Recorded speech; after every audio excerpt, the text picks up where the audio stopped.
CS5 introduced some new advancements to their 3D functionality in Photoshop Extended. One of them is a very simple way of turning something into a postcard. Let me show you what that does. I have one of my previous images right here on the screen.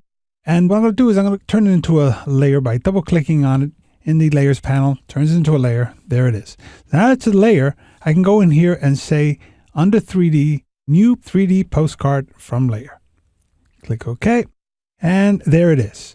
Now, it doesn't look like anything happened, but what happened is it turned it into a three-dimensional shape that I can easily maneuver now in three-dimensional space. So you can see that I can twirl it around and do all kinds of stuff to it and view it from different angles, and it becomes this three-dimensional object. Now, you might say, well, that's kind of cool, but how useful can it be? Well, I'll tell you what. Let's go in here and do something, and you can see how useful it can be.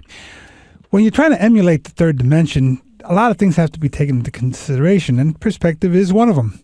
Let's just say we're going to do a 50s style diner that has this black and white tile floor, right? Let's create one of those floors right now. I'm going to turn on my grid to ensure that we'll get a nice even tones here. I'm going to select the square right there, and I'm going to go ahead and fill it with black.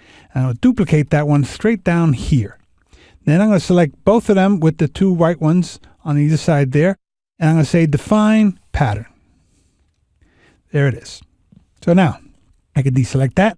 Actually, let's go in there, throw everything away. There we go. Now we don't need the grid anymore, so let's turn off the grid.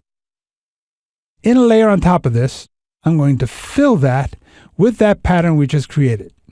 And there's our checkerboard pattern. Click OK, and there it is. Now, if I wanted to make it a floor for our scene, how about Distort? Distort is probably going to give us the best solution. So I'll go in there and take Distort and drag it down here. I'm going to drag it down there. Not quite. Why? Because down here there's squares, but look, these are no longer squares. The ones closer to us are actually rectangles. Let's escape that. By taking that layer and turning it into a 3D layer, a 3D postcard. Now, when I rotate this into the third dimension, you notice that I'm keeping the shapes. No matter what angle I view this at, I am maintaining those nice shapes, making them still look like squares. No matter what angle I look at this, they are still squares. That one doesn't quite work, but there you can see that they are still squares. Now, how useful was that in creating Times Square? Well, I'll show you one very good use for it, and that is right here. I'll show you two places where I use that very same function to solve things. Right here, getting close, and we see that we have these vertical blinds on this top portion of the MTV store, all these little blinds through here.